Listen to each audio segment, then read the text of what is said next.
Okay, looks like we are recording. Yo, yo, yo, what is good, everybody? It is the godfather of VR, the ageless wonder, the man, Lincoln Clay, coming back at y'all with a little video. It's been a while since, it's been a little over a week, I think, since I put up something. I've been working a lot of hours, 10-hour shifts, and I've been getting out of work, taking care of the loose ends at home, and then go to sleep. So haven't had much time to do any gaming, but it is what it is. I got to go to work. I've said this I don't know how many times. I'd rather be told we need you to work overtime instead of we need to lay you off. So actually, to me, working all this overtime is actually a good problem to have because it's allowing me to get ahead on my bills. It's allowing me to put away the next 2 or 3 car payments, so I won't have to worry about my car payments for a while. It's also allowing me to put away some Christmas money too, because in just a little over a month, just like that, it'll be Christmas. So, and it also brings me a little bit closer to that PS5 because I've been putting away anywhere from $10 to $20 a week towards my PS5. I think I already got about $100 put away, and we still got a whole year to go. So, I should be able to get the money together for that PS5 and flying colors. So let's get into some of the things that's been going on. I might also, I've been making a bunch of tweets, but most of those tweets, I think I'm going to save it for this weekend and do live from Wakanda on tape delay and talk about those. But, here's a few things that I did want to talk about today. And I think the first thing I'm going to start with is this Black Friday deal for the PSVR. I've talked about this before. I've talked about this bundle. And the reason why I want to reiterate this is because I've talked about this before. You have this PlayStation VR bundle, which comes with Resident Evil 7, Astrobot, Everybody's Golf, Skyrim, and PlayStation VR Worlds. Also, you have, for another Black Friday deal, you have the PlayStation Slim, which comes with The Last of Us Remastered, God of War, and Horizon Zero Dawn. And I'm not sure, but I think Horizon Zero Dawn, I think that may even come with the Frozen Wilds, the DLC for Horizon Zero Dawn. That's for $200. So the reason why I needed to bring that up is to give you people food for thought. Let's see, I haven't really paid too much attention to what kind of Black Friday deals the Xbox has. I do believe that the Xbox One S will be on sale for $150. I'm not really sure what games it come with, but I wanted to direct your attention to the Xbox One X. Lately, the console has been selling for about $400, but for whatever reason, it seems you have to buy some kind of bundle, like the 2K20 bundle. That's $400. So I don't know if that's a sale price or a promo, whatever the case may be. It's $400. I think there's been other bundles that includes other games that's been $400 as well. But I have also still been seeing Xbox One X's still selling for $500, and that's what I wanted to give you guys food for thought on. So for $500, think about that, $500 for the price of an Xbox One X, which we know these days is not worth $500. But just for the sake of making my point, an Xbox One X costs $500. With that $500 on Black Friday, you can buy a PlayStation VR with 5 games, and you can buy a PlayStation Slim 1 terabyte hard drive with 3 games. So for $350, you get a console, a PSVR headset, and 8 games. You cannot beat that with a hammer. And not only that, you would have $150 left over to go buy whatever games you want. So that PlayStation Black Friday deal is a can't miss. I strongly urge you, if you were wanting to wait till the right moment to pull the trigger on a PlayStation VR bundle, this is it. Now this bundle, it does not come with the Move controllers, but there is other bundles out there that comes with games, a couple of games and the Move controllers for $250. So you won't get 5 games, but you will get the Move controllers. So either of them are good bundles. And again, all this, a console, a PSVR headset, 8 games, $350, and you got $150 left over to buy games. Worth a whole lot more than an Xbox One X, which is a suspect console where when you pop a game in there, you don't know how the game is going to behave because you don't know how it's been optimized by the developer, especially when you got suspect hardware. You got a processor that just can't handle what the graphics cards can do. We all know that. So I wanted to point that out first because I don't know how long this podcast will be, and I don't know if you will sit through the entire video, rather, is what I meant to say. I don't know if you'll sit through the entire video. I wanted to get that out of the way first to let everybody know, if you're looking for a PlayStation VR, this is the time to pull the trigger on it. 1 second, please.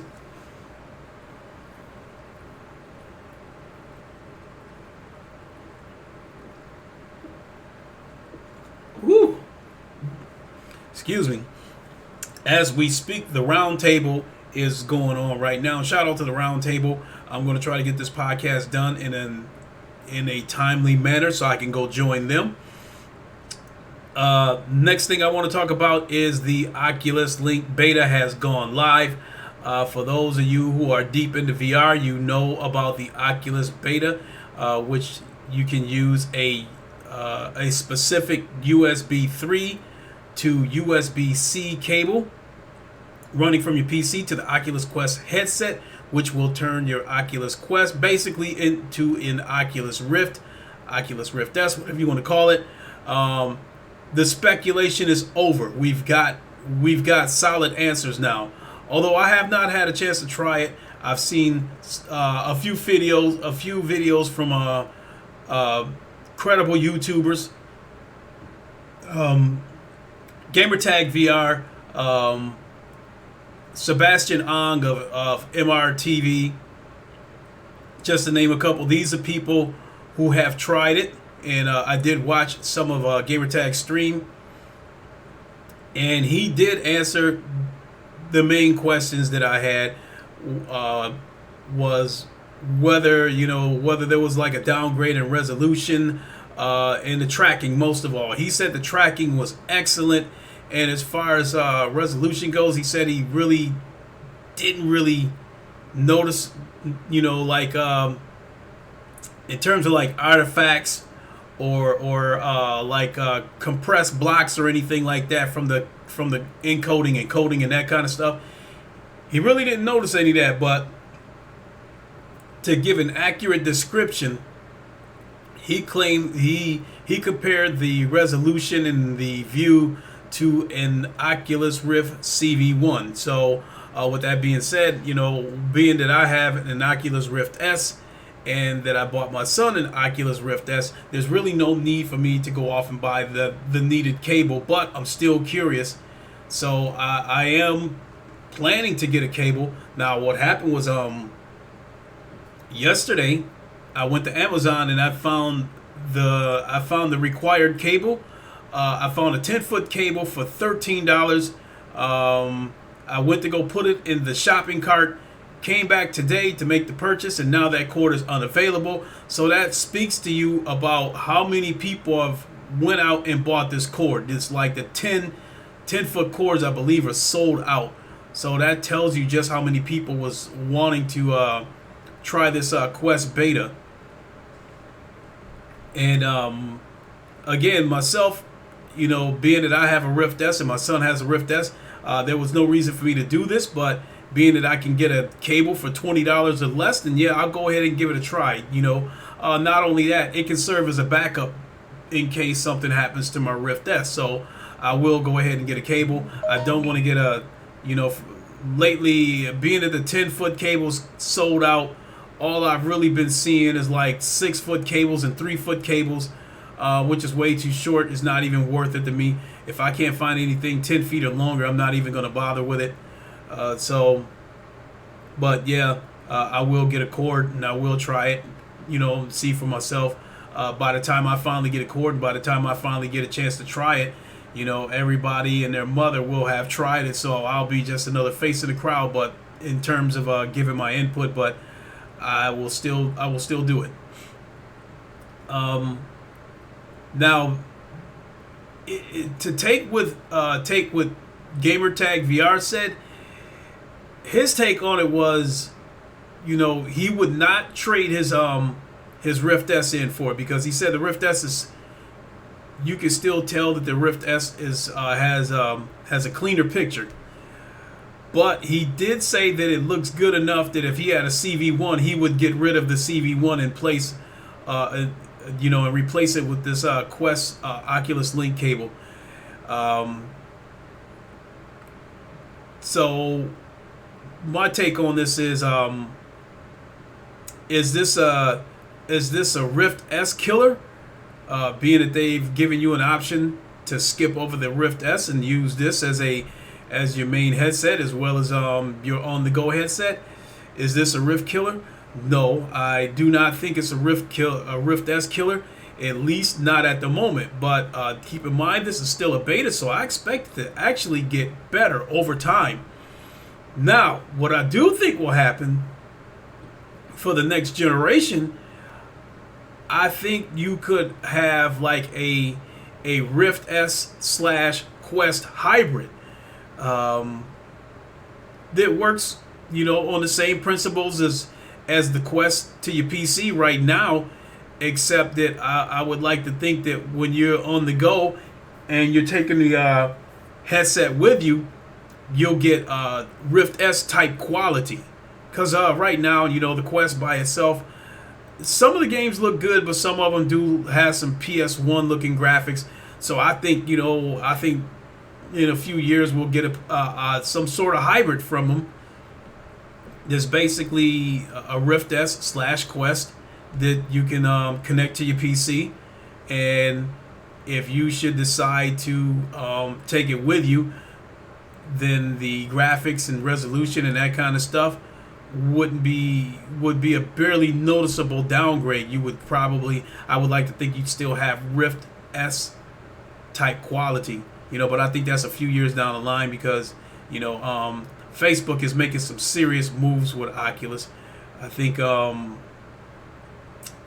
being able to turn a VR headset with a mobile processor in it into a PC VR is an incredible feat. So I think that is pretty cool.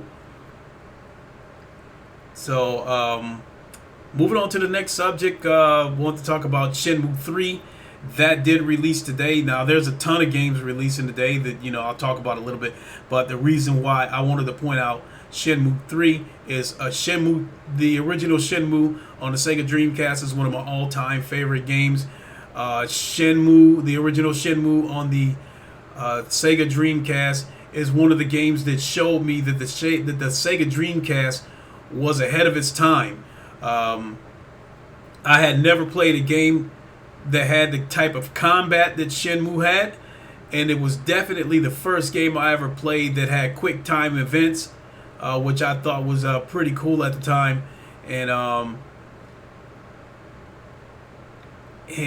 don't know if you could call the game an open world because unless you played the game enough to get to know the town, you needed the map that came with the game. The game came with a map that you can fold out, and so you would know where you were going. So it was sort of an open world game. So it was like one of the first open world games that I had ever played too. So the first Shenmue, I believe, was ahead of its time. Shenmue 2 was a good game. It was a good story. One of the things that bothered me about Shenmue 2 is the way it ended, because it definitely left the door open for Shenmue 3, which is a good one, but because it took so long to happen, I felt like once they got done with Shenmue 2, because keep in mind, Shenmue 2 came out shortly after Sega folded the tent and shut down the Dreamcast and all this stuff. And the Xbox had only been out, I think, a year at the time. So I think at the time that Shenmue 2 was completed, I think Sega had pretty much was like, I don't think they had plans to make a Shenmue 3, but just in case, they wanted to make sure the door was left open so they could come back and do it if they ever felt like they wanted to or needed to. So, which brings us to Shenmue 3. I've really been looking forward to this game. What's unfortunate about this game to me is that it's been crowd-funded. So, I have no idea, being that this game was crowd-funded, whoever is behind all of this, I have no idea if they put every single penny into this game or if they pocketed some of the money. Actors that they probably brought in for the game, I don't know if the dialogue is going to be cheesy or bad acting. I have no idea. I would feel much better about this if I knew for certain that, Sega was behind all of this. I don't know what capacity Sega might be involved in this game, if at all. But I love this game enough that I still want to get it. But the problem is, that kind of leads into the next subject. There's so many games coming out this November. So I think in the case of Shenmue, I think I'm just going to go ahead and rent it this weekend if I can find it somewhere. I think I'm going to go ahead and rent it. If the game blows me away, like within the first hour of play, then I might have to go ahead and bite the bullet and just go ahead and buy it. But taking us into the next subject, while I got the calendar, this November pick up here, November is just chock full of games. We just recently had Stormlands, and there's so many games that I can't even remember all of them. So I'm quick check out the Oculus store just so I can try to name off some of these games that's coming. As far as flat screen games, we had Shenmue today. We had Death Stranding, last week. I think we had Outer Worlds this month as well. So, there's 3 flat screen games right there, and then VR, good gracious of life,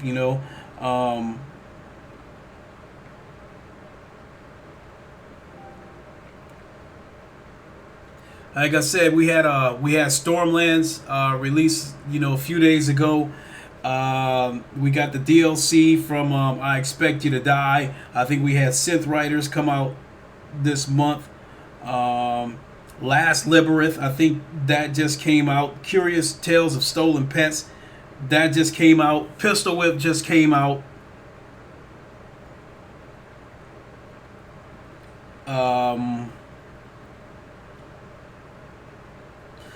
Yeah, what else we got? We got Golem over on the PlayStation VR. Those are just the games that I can think of offhand. So between the VR games that I've mentioned as well as the flat screen games that I just mentioned, that is a lot of money for the month of November.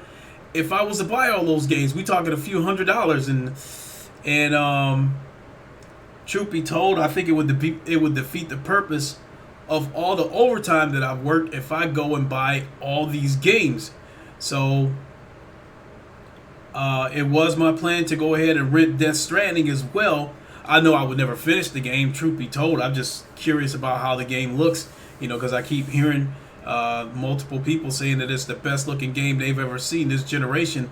So that's saying a lot, because not only do I feel that Detroit Become Human is the best looking game I've ever seen this generation, I think it's the best looking game that I've ever seen on any format. So for people to think that Death Stranding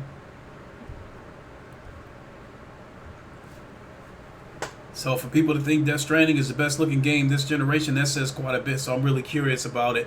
I've seen YouTube videos, but I know that doesn't do you complete justice. So yeah, it was my plan to go ahead and rent Death Stranding. I plan to rent Shenmue 3 as well and go from there. Now, as far as the VR games goes, they're all going. And I also forgot to mention Aspire 1. That's coming up. Now, some dates have been tossed around. I guess it was originally posted at the PlayStation Store for November 26th. I guess now it's posted at November 22nd. But I guess we did get word from the developers that it is coming out this month. So yes, throw Aspire 1 into that mix for games that's coming out this month. That is a ton of games. Just the three, all those VR games that I mentioned, the ones that I'm interested in the most is Stormland, Golem, and Aspire 1. Those three games right there is $110 just on 3 VR games.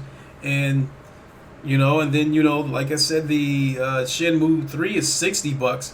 So that's a lot of dough. I just really don't want to drop all that money right now. So I'm just gonna have to work around this stuff the best I can. And then I'm still only like 25% of the way through Asgard's Wrath. I haven't played Asgard's Wrath in a couple of weeks because I've been so exhausted from working 10-hour shifts, and then when my son comes over on the weekend, he takes over the PC. So I really haven't had a chance to do much gaming. The only excuse me. I guess that speaks to how many hours I've been working. The only games that I've really had a chance to play was Beat Saber and Pistol Whip, and that's because I had to play them because I had to get my cardio in. So that's really all I've been doing. But so yeah, November, woof, full of games for November. So I'm sure it's something in there for everybody. And I guess with that being said, I think that's all I got. There was some posts that I made on Twitter over the past week and a half, and I'll talk about them. What I do live from Wakanda on a separate, on tape delay on a separate video. Also, I think I'm probably going to make a video about how I plan to deal with the possibility that my channel could get deleted by the new YouTube change in service. So there is a good possibility that my channel could get deleted. So I think I'll be making another video of what my plans are and where you can catch up with me. What other formats where you can catch up with me, and we'll go from there. So with that being said, this video didn't take as long as I thought, so I'm going to go ahead and wrap it up and go join the round table. So thanks for watching, everybody. Like, comment, subscribe, all that good stuff, and we'll see you in a little while. I'll let y'all later. Deuces.